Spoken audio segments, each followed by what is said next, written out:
Welcome to Morning Motivation with Go Go. And Natasha. We are back again, and good morning. Good morning to all those that are experiencing morning at this time. Good evening to those that are here at night, and good afternoon to those that are here during the day. Hey. We have something special for y'all today, another great topic. And this one was brought to you by none other than the amazing Natasha Young. And she brought it to our producers, and we said, "That's amazing. Let's do that." Well, thank you, producers, which is us, by the way. Why you gotta tell them that? Okay. So they know we're multi-talented in the building. Secrets out. Sorry. Oopsies. Yeah, it's no secret we're that fabulous. Yeah, we're doing a very interesting topic today that kind of came to my attention because I'm working in a sort of entrepreneurial space this year, Gogo. I don't know if I've mentioned this to you, but I'm really interested in the entrepreneurial space. Many of you out there might also be interested in this space for yourselves, getting into it or currently in that space. And in working with a mentor of mine, he reminded me about a book that I had already read, but I was just guided back gently to reread this book. So that's what I did. I reread this book and found, hey, there were a lot of gems in there that I saw them the first time, but on the second read through, it hits a little bit different. And the book is The War of Art: Break Through the Blocks and Win Your Inner Creative Battles. That's by Stephen Pressfield. And it's all about resistance in a nutshell. So, sorry, spoiler alert, the book is about resistance. That's where I came up with the idea. I was like, oh, wow, resistance is sneaky. It just shows up in all sorts of different disguises. And do you even know what your resistance looks like when it shows up? How do you recognize it on the spot? So that's what we'll be talking about a little bit today. I love that. And being able to recognize your resistance is so important as you are ascending higher to accomplish goals and dreams and aspirations that are different than where you currently are. Because resistance keeps us inside of a box of comfort or complacency because that's what we know. And so I love this. I love this. So when you were reading this book, what was it for you personally that really just moved you in your life and you were able to really recognize something in your life that needed to shift? That is a great question. I'm actually I'm actually looking at the book right now because when you go through these different things kind of strike you in the moment, you're like, oh, and like the light bulb is right over your head and you're going, wow, I get that. There was one page that I had dog-eared and bookmarked down. And this is really interesting because it's me meeting a point in my life where I am able to recognize an old version of me and not judge or shame this old version of me. There was a reason why I was this old version of me. Yeah. And seeing, oh wow, this was actually resistance. And this was where it was. So there's this page in here called Resistance and Being a Star. Ooh. So I'll read from this page and quote: Grandiose fantasies are a symptom of resistance. They're the sign of an amateur. The professional has learned that success, like happiness, comes as a byproduct of work. The professional concentrates on the work and allows rewards to come or not come, whatever they like. This hit me on so many levels, Gogo, because I can think back to a time early in my career as an actress, and I would have, it was just these big fan, I'm going to be famous, I'm going to be all the things. I'm going to do all of these different things. I'm going to work with this person. I think there's a point where having a large vision and then it goes into a fantasy level because I wasn't necessarily taking the actions of a person who would be this star, you see? Mm. There's specific actions that those people took to become at that level. I wasn't taking those actions mainly because I think, well, not to make excuses, but I may not have known all the steps, but I didn't go about really approaching it in a way that was consistently determined enough to figure that out. I was kind of edging around it and looking at it. I would watch this show, a gentleman, oh, now I'm forgetting his name, James. He used to, remembering his first name and not his last, but he was like the most famous guy. He would sit down and talk with actors in the actor's chair. Do you remember You're talking about the Inside Actor Studio? inside the actor studio? And then the guy, I've he was like so famous, I'm gonna get his name, but I would watch this and I would just be enamored and in awe watching and listening to the stories of all these famous actors, the people I wanted to most emulate, the best actors, the most elite. And I was following whatever step that I thought I could, but it was just this big dream. I mean, and that's not to negate what I was doing. I just feel like there was something missing. So it just ended up being more like a fantasy than really a vision that was being acted upon. James Lipton is who you are. Thank you. Thank you, Is who you Google. are trying. Thank you, Go for the Google. That's the one thing about being in front of your computer. It's like, well, let me just look it up real quick. Exactly. Listen, And being a good millennial, so that hit on so many different things because we've talked about looking in the future, looking at the past, and ignoring the present. Because you have to have goals, you have to have things you want to strive for, but you talked about taking those actionable steps. And if you were just stuck in the fantasy of it all, what are you doing on the day to day basis? Because now you're separating yourself from the actual vision when you turn it into fantasy. And that separation is because there's a lack of action. The lack of action separates us from where we want to be versus where we are. And once we take that action, we're now stepping into where we want to be. And I think about just the sum total of actions that actors take or creatives take to move in a certain direction. And it comes from what you talked about, consistency. You have to consistently take some type of hmm action because we're taking action every single day. You know, Yep. because inaction is action. It's the action of no movement. But when you are consistently not taking actions towards the things that you want, you are just pushing yourself further and further away from the actual goal. What this quote does is makes you take responsibility, say, hey, this is on me.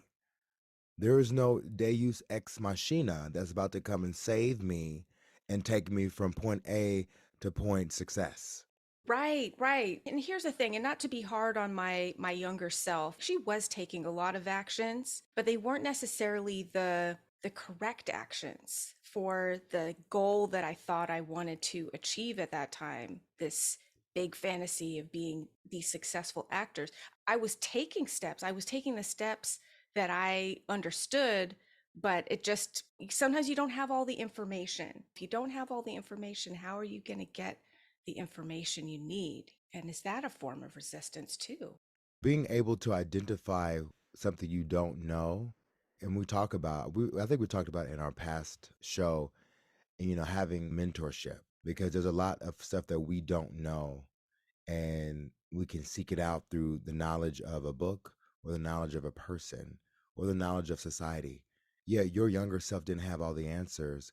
And so now you can look back and say, now, okay, I didn't have all the answers, but there are people around me that do have some answers to some of the questions that I have. I just have to take the step of asking the question because sometimes asking for help, asking for assistance, that can be scary because now it's like, oh, something I care about. Uh-oh. And that resistance may keep you from even asking the question to even get you to where you want to go.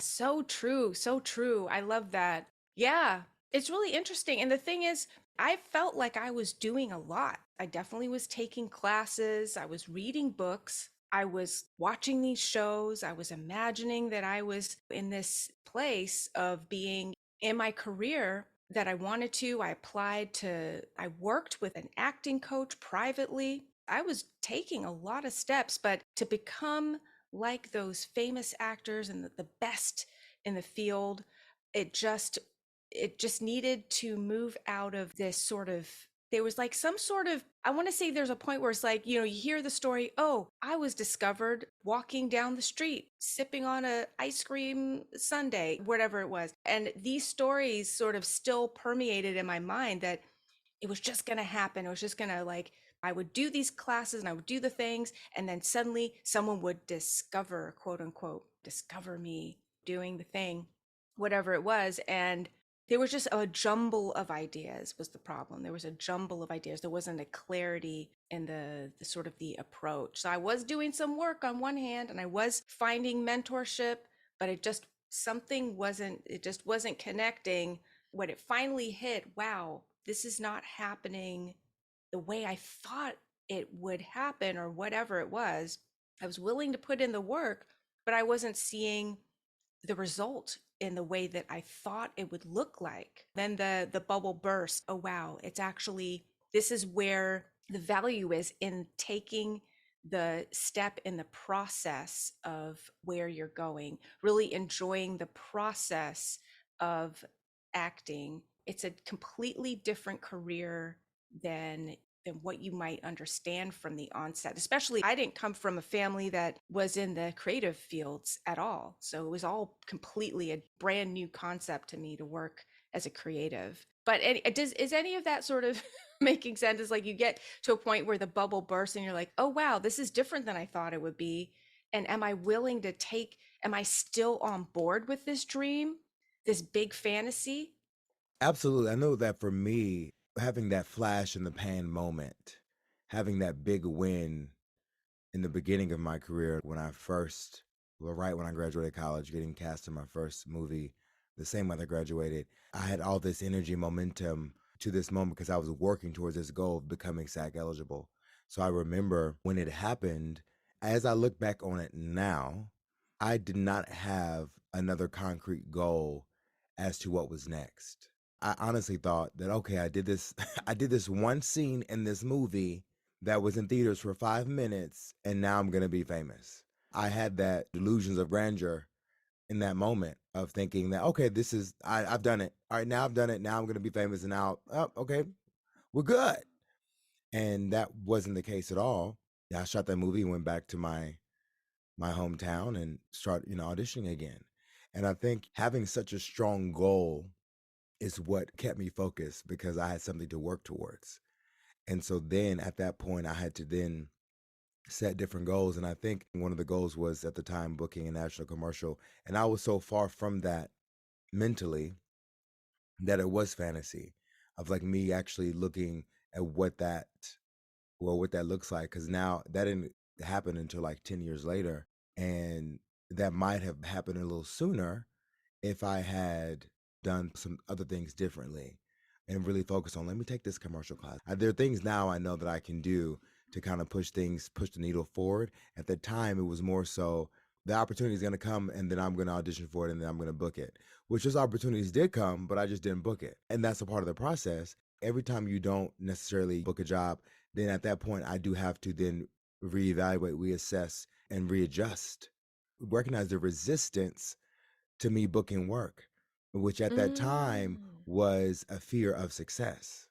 Yes, it's just amazing how the journey that we go on, and I love that we talked about the acting side of it, because it's still in my, at my core, that's how I see myself. I see myself as an actor. That is my sort of starting point for everything that I do. It's the basis for everything I do. And I came to that understanding that this is part of my journey in my professional life that I want to continue. But I had to go through all these different, these battles with the resistance, and it showing up in this grandiose way, and then going, hey, do you still want to do this? Yes, I absolutely do. I'm willing to put in the work and take the steps, and also come up against all the different things that show up along the way, like what Gogo mentioned. Fear of success can also come in to the picture.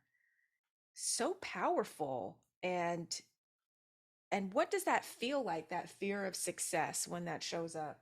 It feels scary because like when you are bumping against the thing that you say you want, oh, but this is what that actually means. And so interesting. I was just thinking now I'm a part of a voiceover agency and one of the biggest ones in the country, and I get auditions from different agents. And there's one particular agent that I don't think I've booked with her yet. Maybe I have, and I you don't remember. I don't think I have. But for some reason, every time I see that person's name, because the stuff that they send me is really good stuff. And it's almost a sense of unworthiness for this thing. And so every time I submit, there's an energetic, you don't deserve this. Those little thoughts happen ever so slightly. That's my next obstacle to overcome. I'm going to book with this particular agent. I'm going to do that. I'm going to book one of those jobs that they send me. And then figuring out, recognizing the resistance. Where's the resistance there? And then I have to work through that mentally of why I don't feel that way. And then what can I do to change that? Okay, if you don't feel worthy of doing something because you feel maybe you are in this position and you don't have the skill set, you better go learn some skills. Let me go hop into a class. If you want to get rid of feelings of unworthiness, then do things that make you feel worthy. You Come know, on, talk about it, Go Go. yeah, so for me, it's like, let me reach out to my people that are further along in the voiceover industry. Let me spend some time with them. Let me Yes. watch some videos. Let me just Mm-hmm. educate myself more so I can work through that because that's my own personal thing. This Yes. person obviously might just want me to win. I have to work through that myself to overcome that. And then there are other agents I have no resistance towards. I've only met a few of the agents anyway, so these are just names in an email, but yet there's an energetic association with each of these names. And it's so interesting. And now I have to work through that. Mm. What also came up for me in thinking about this topic today, just shifting into a different side of it, is exercise and resistance. Mm, So, with exercise, resistance is actually a good thing, right?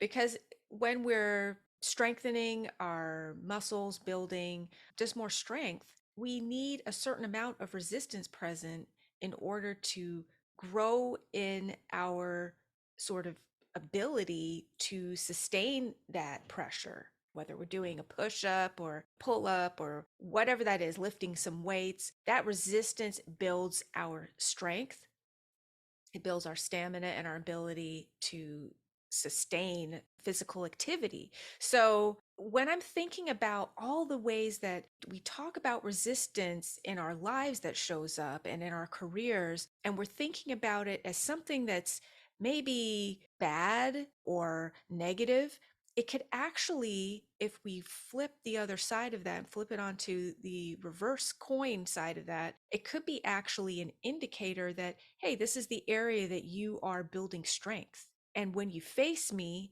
you're going to get stronger. right. The more you face me, the stronger you get. And eventually, it's no longer an obstacle because you've just moved right through it with the strength you've gained by facing it. Absolutely. Absolutely. And you're totally right because whenever I get those auditions, I still audition. Here's another opportunity to win. And here we go. And making those choices, understanding that, that resistance from that perspective is going to push you. There's resistance that pushes you and resistance that pulls you. And you have to figure out which is what and what is which.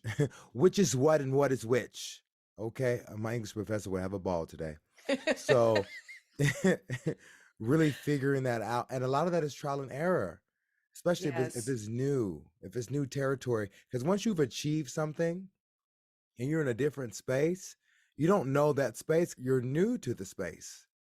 And now having to figure out how to navigate that and how to sustain yourself. I had a conversation with a buddy of mine. He is a personal trainer and he talks about how years ago, him having a 10K month was a goal of his to have a 10K month. And now his business has expanded and so have his bills. And now the 10K month that he needs that just covers his bills. 10K is just enough to cover his bills for the month. So now he has to do more than that. And because, he's expanded and he was talking about having faith and knowing that it's going to happen because it's happened every month before that and then some. But now you're in a different space because as you elevate, so do your obstacles. you don't get to a point where there's no other obstacles. So that they just change. They And, change, it changes yes. from like when you become a billionaire, yeah, money's no longer the obstacle you're trying to overcome or trying to accumulate money. It's now like, oh, I'm trying to change a societal issue, hunger, homelessness. The obstacles, they will match your level of expression. How do we relate that to the resistance that shows up and wears these different disguises? Because obstacles can definitely be a form of resistance, right? We need to be pushed because human nature is for us to just be complacent. Brain wants to keep us safe in our own little situation and not move us forward because we're comfortable in this space. So we need to be pushed. We need the drama of the obstacles. You know, Mm, I the mean, we need it. drama of the The obstacles. drama. I Yes. mean, that galvanizes us to move when it happens. This Mm. is the same reason why we watch TV. When no one watches TV looking for a happy ending. We want to see the drama. We want to see them overcome whatever issue, I and then do. I there's. like happy endings. But I I like mean, to see the struggles along the way to the happy ending, I right? mean, and they accomplish that, and then there's another thing to accomplish. Because Right. if there's nothing for them to overcome, then what are we watching? If you're not working towards something, or you're trying to fall in love with this person, or you're trying to accomplish this thing, or trying to beat this bad guy, because after you've done that, then there's another thing for you to do. Otherwise, why are we tuning in? Right, And right, so right. in life, we have goals that are separate and different from where we actually are because we want to achieve something more. And we talk about like just in the general sense in American society and a lot of different societies, there's that goal of buying a house, having kids, getting married. Those are set things that society has said these are some things you should work to achieve. And they give us that. And then out comes people and we're like, you know what? Actually, this is what I actually want. So even goals are being put on you just when you come into the world, getting your college degree, getting your high school degree. There are goals that are put in front of you. And those obstacles are like, I got to get past middle school. I got to get past high school, all those different things for you to accomplish. So we are actually built to overcome obstacles. And the obstacles will get bigger because we have achieved bigger. And that's just how it works. You have to remember if you've overcome something in the past, oh, you can overcome something now because you know what it's like to overcome. And you Yes. just have to now do it again. You're just repeating the process. When I look at my calendar, even this month, I look at my calendar and I see I don't have as many catering jobs. That means I'm going to book some work. And that means I'll be booking some more acting jobs. No matter what it looks like in the atmosphere of what's happening in the world, I know that's what it means for me. Oh my calendar's really free. Oh, I'm gonna be doing some acting. Okay, somebody's gonna be paying me to do what I love. That's my norm. That's my baseline. And so now my obstacle is, all right, let's accomplish that. Where's the audition? Who I need to talk to? Let me call somebody. Whatever I need to do to achieve that. And that's that action that we have to take. And what does that action look like for you in your life? If you are creative, if you are an accountant trying to go to the next level, to be CFO, what's the next action you have to do today? And it might just be making your bed or just folding your clothes because that can clear out the clutter from your mind, just 1%. Seriously. Yes. Yes, absolutely. As you were saying that, I was thinking back to the basic actions that we can take, the making of the bed, clearing clutter in your space, and how that helps us to make room for making those bigger moves. How that is also a form of resistance. I'm looking around my space, Go, and I have a lot of stuff that feels like clutter to me personally. That's why I have, if you were looking at this video, you would see the background is all blurred out Yeah, and you would because see a virtual background on mine. it's just it's just a lot of stuff, and I'm just looking at it going, I don't really want to see that. I don't want anybody else to see that. Is that a form of resistance in my life that I need?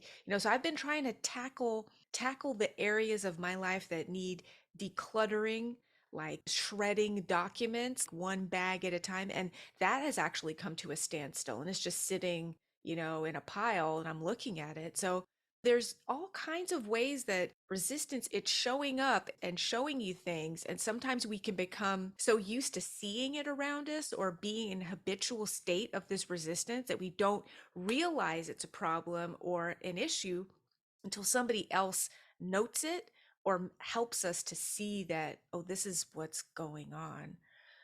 Wow. Have you Yeah. had a moment like that? Have you I ever? mean, to be able to, we can fully live in the resistance. You can live in that space and even make progress in some areas of your life in that space because you've learned how to make it work, but not knowing that there's a better space for you to be in. And only when you take those steps to kind of step out of that, then we can see it. And sometimes we do. I've stepped out of it when I've cleaned my room and it's been clean for about a week and it was great. And I stepped right back into the resistance of having a dirty room. And I know that on the other side of that is some clarity, but I know I've been able to achieve in this particular state of mind. So it's not that you can't achieve anything. The process would be a little bit easier once you just go over that hump. And I know that for me, that's where it starts. If I need progress in one part of my life, let me go work on another part of my life real quick and see what happens. There you go. I mean, that's it. Is starting where you're going to have success and then feeling the power that gives you that sense of accomplishment of, hey, I've succeeded in this area of my life where I did have resistance previously, but now I'm achieving. Now, I'll tell you, Gogo, right now where I'm having some major resistance Tell me, is waking up in the morning at the time that I set my alarm. are you pressing the snooze button? Is that what you're doing?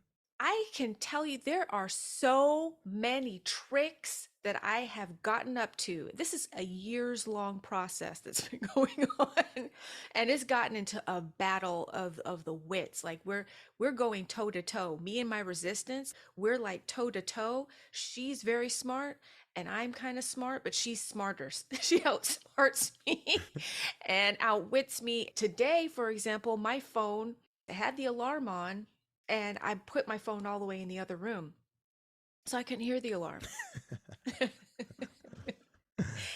Because that's a good thing, right? Keeping your cell phone out of your room is the best thing because it's better for your sleep. But in the meantime, I'm still not waking up at the time that I intend to. And I have all these goals that I have in mind for myself when I get up at this particular point of the day that I have mapped out on a calendar. Every day I can see it. This is what I'm going to do with this block of time. And instead, I'm asleep, everybody. I'm sleeping through those goals and those dreams that I have set for myself. You And are asleep in the resistance. I'm asleep in the resistance. I'm outing myself in the most embarrassing way in this session today that we're talking because I want everyone to understand that in no way or means have I reached a point where resistance is not kicking my butt every single day Right. at this point. I am right there with you, not with the waking up, because I actually don't. Some of you don't know this, or I don't have an alarm. I just wake up when I wake up. And I'm an early riser. So when the sun rises, so as do I. So I've kind of trained myself. I always get up around 6 a.m. just naturally. Now, I can then go back to sleep at 6:30 and just be sleep until 9. But I usually have goals I need to accomplish because I have auditions and stuff that keeps me going. Then when I think about like my room, because my disorganization of my room, when I think about getting that clean, what I love to do is I love to do one thing. Let me put up one article of clothing, okay? And that's a win for me. I put one thing away. That is a win for me. That's huge right there. What he just said, everybody, pew, pew, pew, pew. That's a siren going off saying, listen to that. The success is in the smallest of actions. Right. And that's what we have to hold on to when we are trying to build our muscle to combat the resistance that we don't need. Find your wins. Find your wins. And sometimes for me, obviously, you can't have someone just come wake you up. I guess you could, but like, it'd be cool for me to invite one of my friends over to come help me clean my room. Then I clean it then because I'm doing it with somebody. You have to figure out how you operate. I know I Mhm. work better with another person. I wouldn't be doing this podcast if Natasha wasn't involved. I would just be talking to myself with not recording anything. And Or we'd be talking on the phone and saying the same things. 'Cause that's what we did for right, years. exactly, exactly. And everybody has their thing that they're working through, and you still find the successes in other areas, because then it's like, okay, well, for you, Natasha, if you are waking up at a certain time, whatever time that is to wake up, then you start your goals then. It's like, okay, well, I woke up 2 hours later than I wanted to. I'm still going to do 30 minutes of something. I'm still going to do it. And I think I was just talking to a friend today. I know that for me to overcome certain resistance, I have to have a certain level of activity, meaning I have to have enough stuff going on for me to then get all the stuff done. Because if I have too much time to schedule for myself, then I'll just end up wasting a lot of it. And Oh, that's one thing that I know about myself.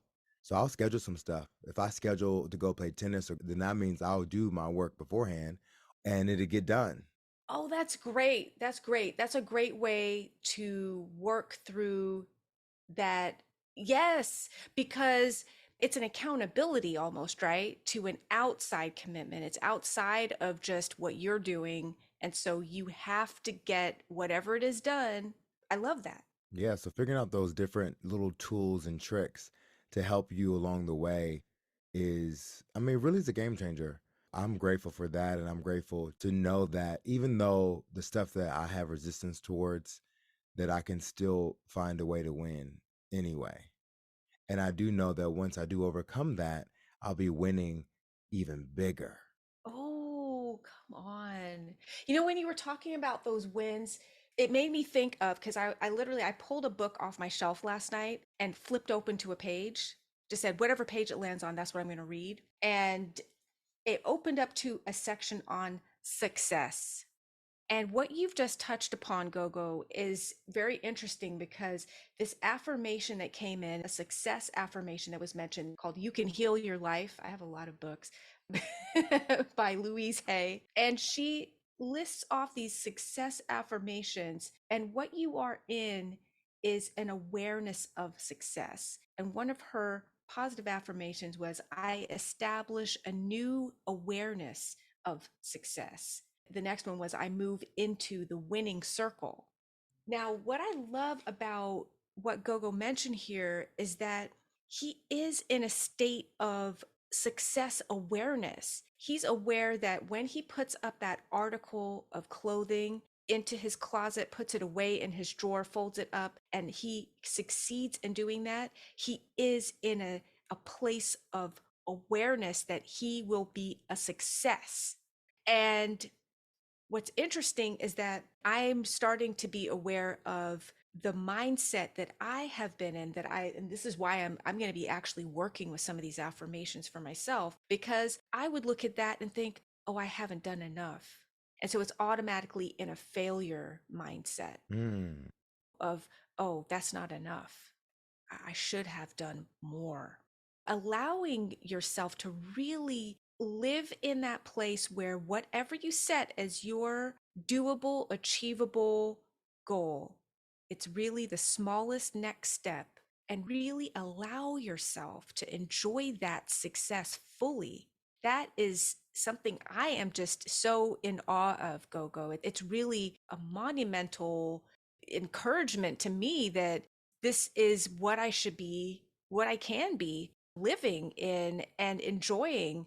Recently, what I had started to do is I've been doing this for a long time where you write down your daily successes, what you've accomplished for the day. You write down at the end of your workday, and then you're meant to celebrate it and really be in that place of, hey, I got this done. yeah. That's been a real challenge for me is doing the sort of celebration of it and really allowing myself. So when I stepped back from that, I said, maybe that's too much for me.